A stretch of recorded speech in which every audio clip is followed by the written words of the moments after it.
महाराष्ट्र से बड़ी खबर मिली है। महाराष्ट्र से खबर ये मिल रही है कि शिव सैनिकों ने तथाकथित सलाहकार संजय राउत की खूब पिटाई की है। लेकिन ऐसा क्यों हुआ है और क्या इसकी संभावना, इसका सच क्या है? शिवसेना यूबीटी के कार्यकर्ताओं ने मातोश्री पर संजय राउत को कमरे में बंद करके पीटा है, ये खबर मिली है। लेकिन इसका सच क्या है? महाराष्ट्र की राजनीति में उथल पुथल चल रहा है। कहा यह जा रहा है कि संजय राउत की पिटाई शिव सैनिकों ने किया है, उद्धव ठाकरे गुट के ही जो कार्यकर्ता है उन्होंने किया है, और वहां पर उद्धव ठाकरे बैठे रहे, संजय राउत पिटे, उद्धव ठाकरे बैठे रहे। ये जो जानकारी है वो बहुत ही इंपॉर्टेंट है, क्योंकि ऐसा हुआ क्यों? कहा गया संजय राउत को खूब पीटा गया है। पूरा जो सोशल मीडिया है वो इन खबरों से पटा हुआ है।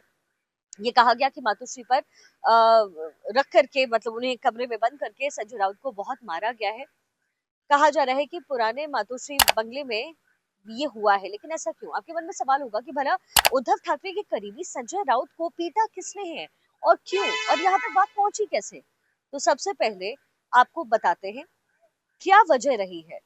अलग अलग तस्वीरें बनाना और अपलोड करना बड़ा आसान होता है। एक तस्वीर इन दिनों सोशल प्लेटफॉर्म पर खूब वायरल हो रही है। एआई के जरिए भी इसका इस्तेमाल किया जा सकता है, हो सकता है इसकी भी संभावनाएं हैं। लेकिन सच उसका क्या है?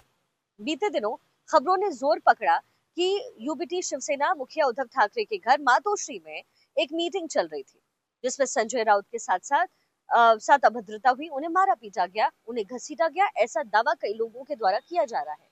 मीडिया की खबर में बकायदा पूरा प्रकरण भी जो चर्चा का विषय बना। इसके बाद ये सब कुछ हुआ क्यों है, ये एक अहम सवाल खड़ा हो गया। वो ये रहा था कि मातोश्री में मीटिंग की जा रही थी कि पार्टी की स्थिति क्या है, जहां पर कुछ महीनों में निकाय चुनाव अभी महाराष्ट्र में होने हैं, इसको लेकर मीटिंग हो रही थी। दावा किया गया कि राउत पार्टी कार्यकर्ताओं के साथ तीखी नोकझोंक में शामिल हुए, जो बाद में उनके लिए परेशानी में बदल गया। बैठक के दौरान कुछ यूबीटी कार्यकर्ताओं ने आरोप लगाया कि राउत की टिप्पणी और उनके रुख की वजह से हाल के दिनों में पार्टी को बहुत ज्यादा नुकसान हुआ है।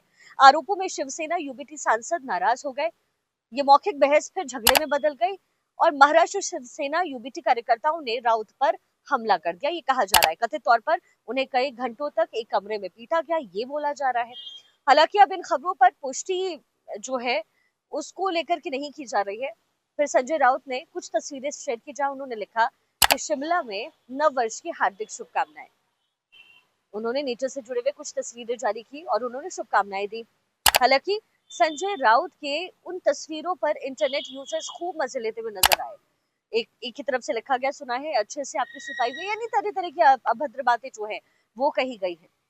संजय राउत का योगदान बहुत ज्यादा रहा है उद्धव ठाकरे के जीवन में। तो जैसे ही ये खबर मिली कि संजय राउत को पीटा गया है, उसके बाद सोशल प्लेटफॉर्म कमेंट से पट चुका है। हर कोई सवाल पूछ रहा है कि संजय राउत जो है उनके साथ आखिर क्यों ऐसा हुआ। आप जानते हैं महाराष्ट्र में जब चुनाव हुआ है ना, तो उस समय संजय राउत की तरफ से बहुत सारी कमेंट्स किए गए, बहुत सारी टिप्पणियां हुई, और लोग कहते हैं कि उद्धव ठाकरे के डाउनग्रेड होने की वजह संजय राउत है। संजय राउत की वजह से उद्धव ठाकरे महाराष्ट्र के चुनाव में कमाल नहीं कर पाए। पहले ही पार्टी उनके हाथ से जा चुकी है, शिवसेना उनके हाथ से जा चुकी है। एकनाथ शिंदे शिवसेना लेकर के वो एनडीए का हिस्सा बन चुके हैं। लेकिन संजय राउत से जुड़ी हुई ये जो खबर अब आई है, उसकी पुष्टि हम नहीं करते हैं, क्योंकि कोई प्रतिक्रिया नहीं आई, ना ही कोई तस्वीर आई है। और आजकल एआई जनरेटेड तस्वीरें भी होती है।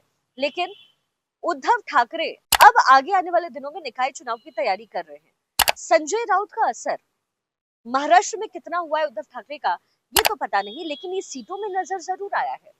तो अब उद्धव ठाकरे क्या सोच रहे हैं?